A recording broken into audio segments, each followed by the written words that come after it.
노동계가 9.15 노사정 대타협에 파탄 선언을 한 후에 정부가 노동개혁을 독자적으로 밀어붙이고 있습니다. 정부는 오늘부터 지난 22일에 발표한 양대 지침을 전국으로 확산시키기로 했는데요. 이 노동계는 노동재앙, 행정 독재라며 강력한 반발을 예고하고 있습니다. 취재기자와 자세한 내용 좀 더 나눠보도록 하겠습니다. 이재경 기자. 예, 이재경입니다. 네. 먼저 첫 번째 질문인데요. 양대 지침을 좀 전국적으로 확산시키기로 했다고요? 예, 이기권 노동부 장관이 전국의 고용노동청장들을 불러 모아서 전국 기관장 회의를 열고 지난 22일 발표했던 양대 지침의 적극적인 현장 전파를 주문했습니다. 양대 지침은 이른바 쉬운 해고라 부르는 일반 해고 요건을 담은 공정인사 지침과 취업규칙을 쉽게 바꿀 수 있도록 한 취업규칙 개선 및 운영 지침입니다. 노동계에서 반발하고 있는 일반 해고에 대해선 쉬운 해고가 아니라 오히려 해고에 대한 안전장치라고 강조했습니다. 근로자에게 불리하게 취업규칙을 바꿀 때에는 근로자 과반수나 근로자 과반이 가입한 노동조합의 동의를 얻도록 했습니다. 이기권 장관의 말을 들어보시죠.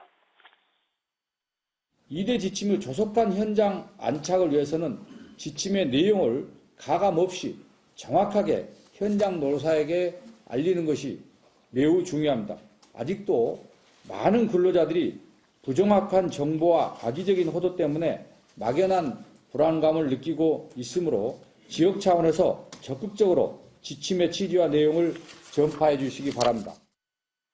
네, 이 양대 지침 때문에 노동계가 현재 반발을 하고 있는 상황인데 어떤 쟁점 때문에 문제가 되고 있는 건가요? 이 양대 지침 모두 정부와 노동계 입장이 크게 엇갈리고 있습니다. 업무 저성과자 해고 지침, 즉 일반 해고에 대한 노동계의 반발이 가장 큽니다. 정부는 저성과자 해고를 위한 형식적 절차로 객관적이고 공정한 평가, 업무 능력 향상을 위한 교육 훈련의 제공, 배치 전환 등 해고 회피 노력 등을 제시했습니다. 노동계는 이런 해고 절차가 오히려 비정규직을 정규직으로 전환하지 않고 곧바로 해고할 수 있는 빌미가 된다고 보고 있습니다.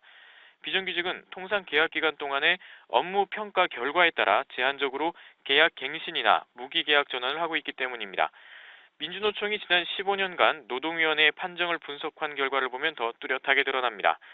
실제 해고 등 구제 신청 사건에서 업무 성과 부진 등을 주된 사유로 해고한 판정례는 전체 판정례의 4.7%에 불과했습니다. 그런데 정부가 일반 해고 가이드라인 도입을 공식화한 지난해에는 업무 저성과를 이유로 한 해고 등 구제 신청 사건이 급증했습니다. 2011년 114건이었는데 지난해에는 183건까지 늘어난 겁니다. 이런 흐름에 따라 저성과자 해고 사례는 더욱 늘어날 수 있고 노동위원회가 과거에는 불법으로 판단했던 해고 사례도 앞으로는 정당하다고 판단할 수 있으며 이는 정규직에도 마찬가지로 적용될 수 있다는 우려입니다. 네, 이렇게 노동계와 정부 측에서 대립각을 세우기 때문에 마찰이 불가피할 것으로 보여지고 있는데요. 그렇다면 양대 입장 각각 어떤 대응을 하기로 했나요? 민주노총은 정부의 행정지침은 쉽게 해고하고 취업규칙을 노동자의 동의 없이 계약할 수 있도록 하는 노동재앙이라며 노동자의 합의나 제대로 된 의견 수렴 없이 일방적으로 발표한 것은 행정 독재라고 비판했습니다. 민주노총은 오늘 정오부터 총파업 돌입 시점으로 잡았습니다. 오늘부터 29일까지는 매일 각 지역본부별로 지역별 파업대회를 열기로 했습니다. 오는 30일 토요일에는 서울 도심에서 대규모 총파업대회를 전국 집중 방식으로 개최할 방침입니다. 이에 대해 정부는 불법 파업, 불법 집회로 규정하고 강력 대응하기로 했습니다. 이기권 장관의 말을 들어보시죠.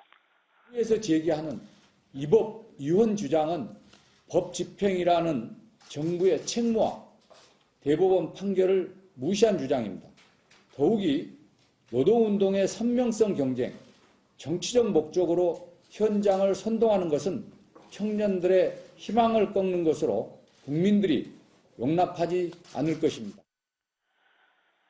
이렇게 이른바 쉬운 해고 등 정부의 양대 지침 강행을 둘러싼 정부와 노동계 갈등은 쉽게 사그라지지 않을 것으로 보이고 있습니다. 이렇게 노동계는 총파업으로 맞불을 놓고 있습니다. 정부와 노동계 측에서 적당한 타협점을 찾아야 될 시점이 아닌가 싶습니다. 지금까지 이재경 기자와 얘기 나눠봤습니다. 도움 말씀 고맙습니다. 감사합니다.